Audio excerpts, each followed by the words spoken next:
मला जाऊ द्या. आता नखरे बंद. चल हात सोडा माझा. साडी तुला छान देतो घेऊन. चल.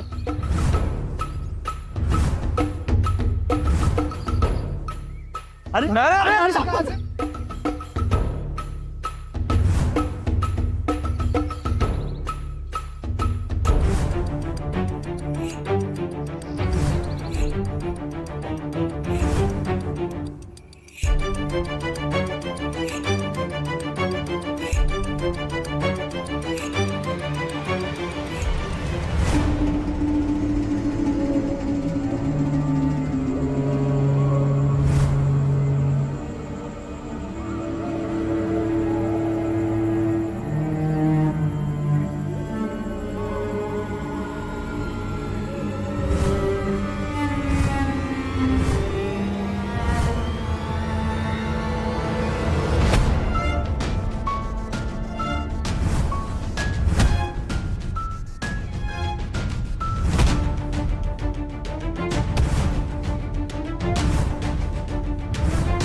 माफ करा ताई, आम्हाला खरंच आमची चूक झाली.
थांब थांब वेद थांब.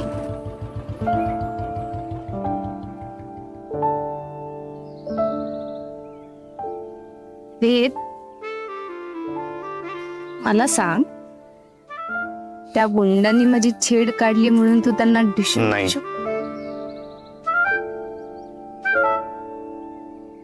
गॉगल सांगतोय.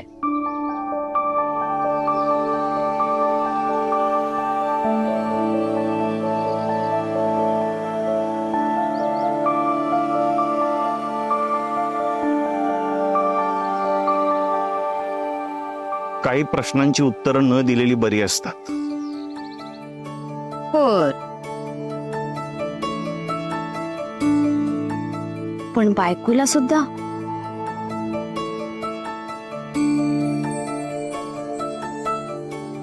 काही गोष्टी नवरा न बोलता जबाबदाऱ्या म्हणून करतो. तू बायको आहेस म्हणून नाही. तुझ्या जागी दुसरी कुठलीही स्त्री असती तरी मी हेच केलं असतं.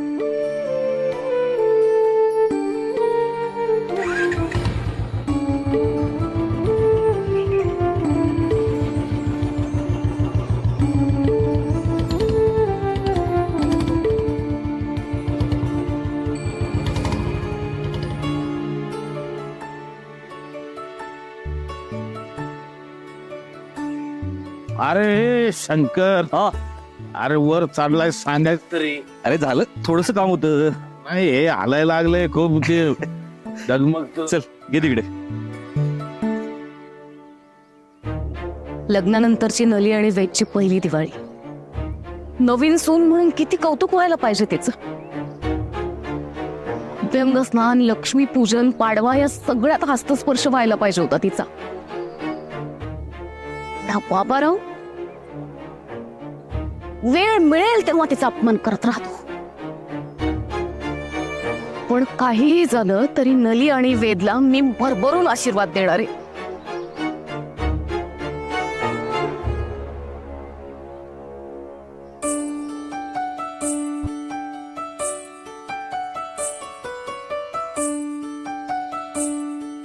किती गुंता झालाय तो माळांचा. लय गुंता झालाय. दर वर्षाला 2 माळांची भरच पडते म्हणून गुंता झालाय. आता वाडा सजवायचा आहे सगळा, मला लागणारच ना. त्यात नली आणि वेदची लग्नानंतरची पहिली दिवाळी आहे. होय होय. सजू ना सजू. वाडा असा सजवू ना, वतनचाच वाडा गावात झगमग झगमग झगमग दिसला पाहिजे.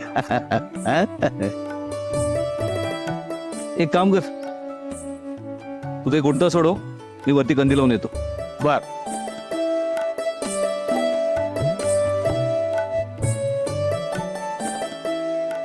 मी लावतो इकडं, मग गुंता काढायला लागला. बाकी काय नाही.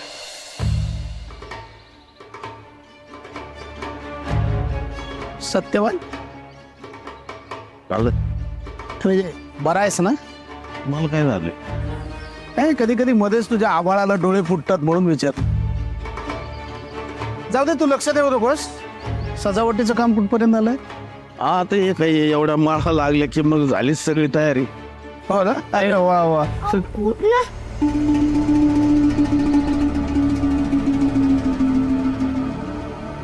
उठणं घेतल्याशिवाय दिवाळी कशी साजरी होईल? उठणं तर लावावंच लागेल ना. ए चेंडू, ते आम्हाला कळतं. तू शिकवायची गरज नाही. डायरेक्ट कसा घरात घुसलास तू चेंडू?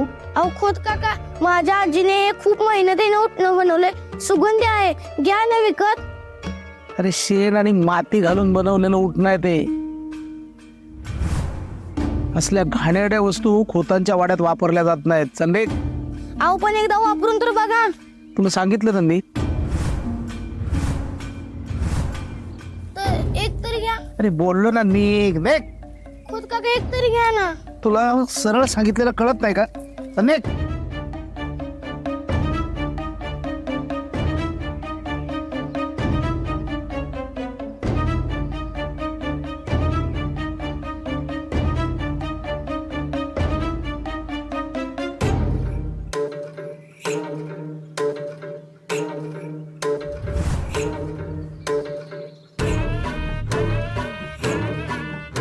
सरांखूर बाबाराव,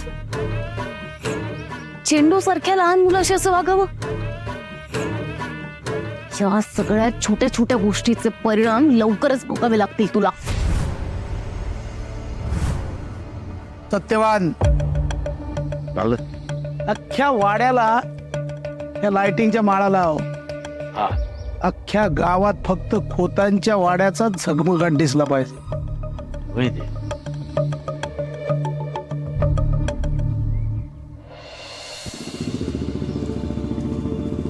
चेंडू? हे थांब थांब वेद थांब. हा चेंडूच आहे ना? चेंडू काय झालं बाळा? रडतोस का तू? डोळे पुस बघू आधी. मला सांग, कोणी काय बोललं का तुला? वेदच्या बाबांनी मला हाकलून दिलं वाड्यावरून. बाबांनी? चेंडूराव, काय बोलले बाबा? तुझे बाबा बोलले शेण आणि मातीची उठणे आम्ही नाही वापरणार, निघ इथून. माझी आजी खूप मेहनत करून हे उठणं बनवते, ते मी विकतो. तुझी आजी तर खूप छान उठणं बनवते.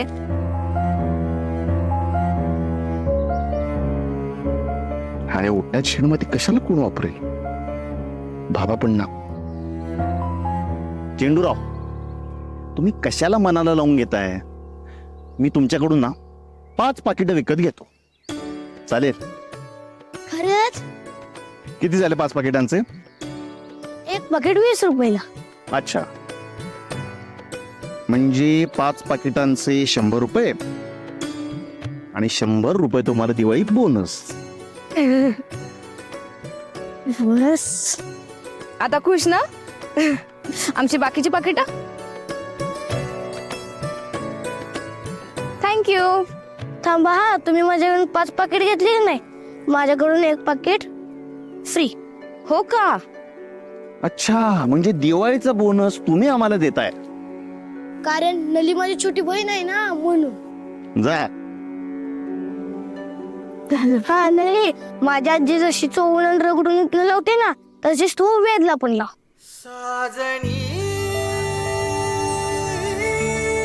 लावशील ना? बर. चोळून रगडून ना का? हो, कसं? चोळून रगडून उठणं लावते. हा.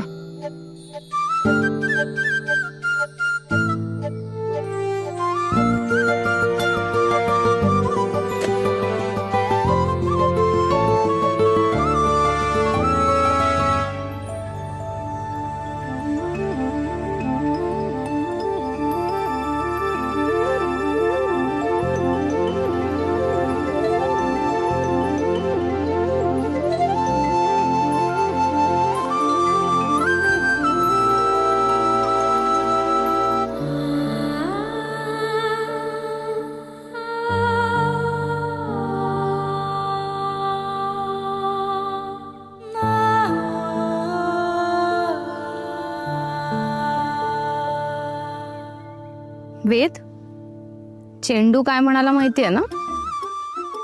चांगलं रगडून रगडून उठणं लाव म्हणाला. आता तू तयारीत राहा. ऐकलंस ना वेद?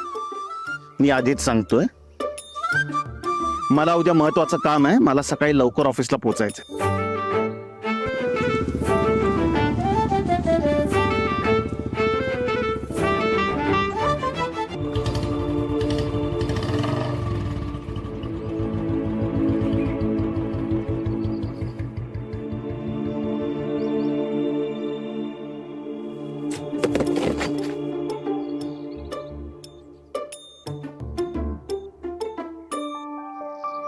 सत्यवान काका, तब्येत कशी आता तुमची? आता हाय, बरी आहे तब्येत. काळजी घ्या स्वतःची आणि आराम करत जा. हा हा, येते मी. होय.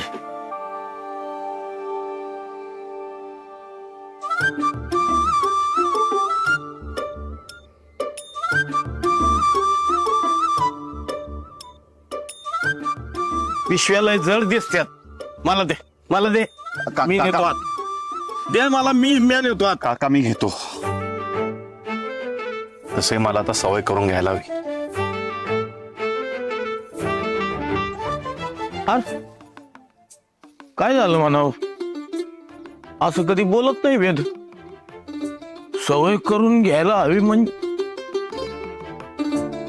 घ्या घ्या, होईल सवय. नवीन नवीन लग्न आहे, होईल हळूहळू. बाबा अरे अरे अरे बाबा अरे अरे माझे ते झाले. बाबा आले मी आता.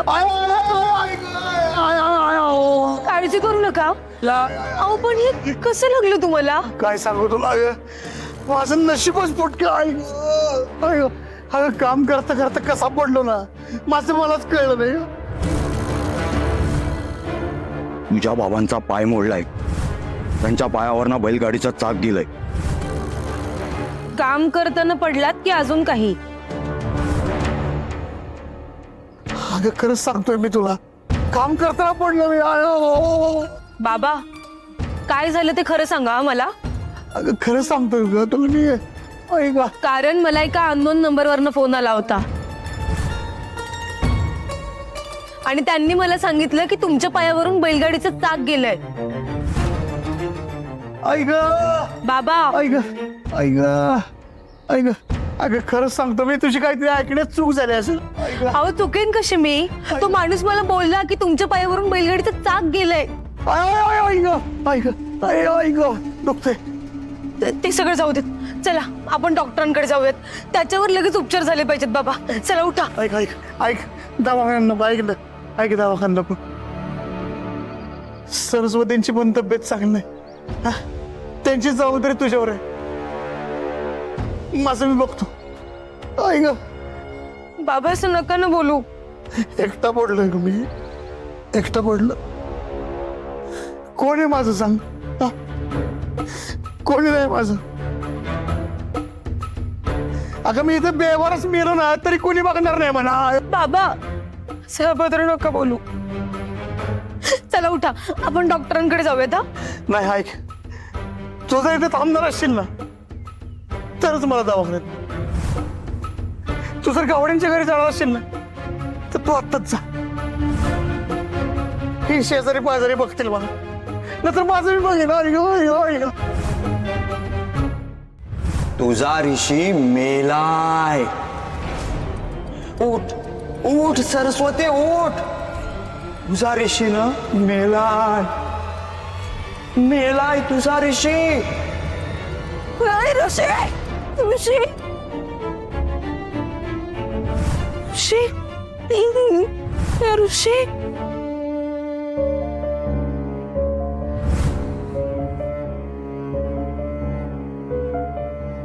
देवा काय करू? सुषमा त्यांना शब्द देऊन बसले. काकूंना तर कोणाच्या भरोश्यावर सोडू? बाबांवर उपचार होणं पण गरजेचं आहे. सरस्वती काकू घरी एकट्या आहेत याची कल्पना मला नलीला द्यायला पाहिजे, मग नक्कीच काहीतरी मार्ग निघेल.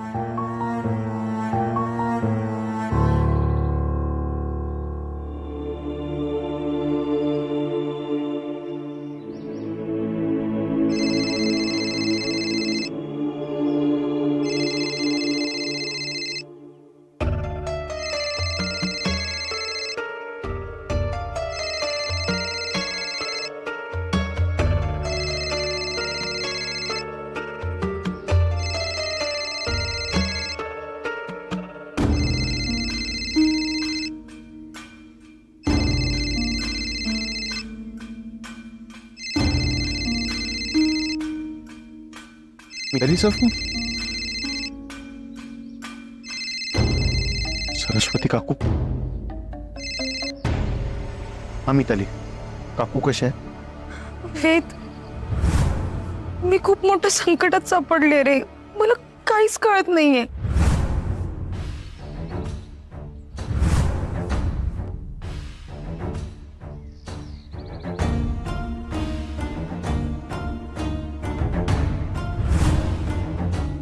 ऐक मिताली, तू प्लीज काळजी नको करूस. मला कळते तुझी अडचण काय. मी बघतो काय करायचं ते.